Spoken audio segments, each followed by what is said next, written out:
Welcome back to my kitchen. Today we're making dessert with only 5 ingredients as always. Today we're making vegan donuts and we're not frying them, we're baking them. We want to keep this healthy. Come with me. Start with 180 grams of spelt flour. Add 80 grams of coconut sugar and 1 teaspoon baking powder. Transfer to the stand mixer.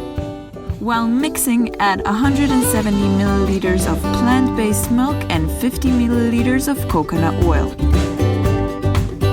Remove and add the batter to a piping bag.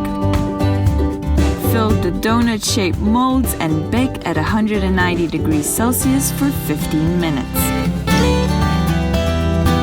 Remove from the oven and serve them as they are or decorate with melted chocolate and walnuts.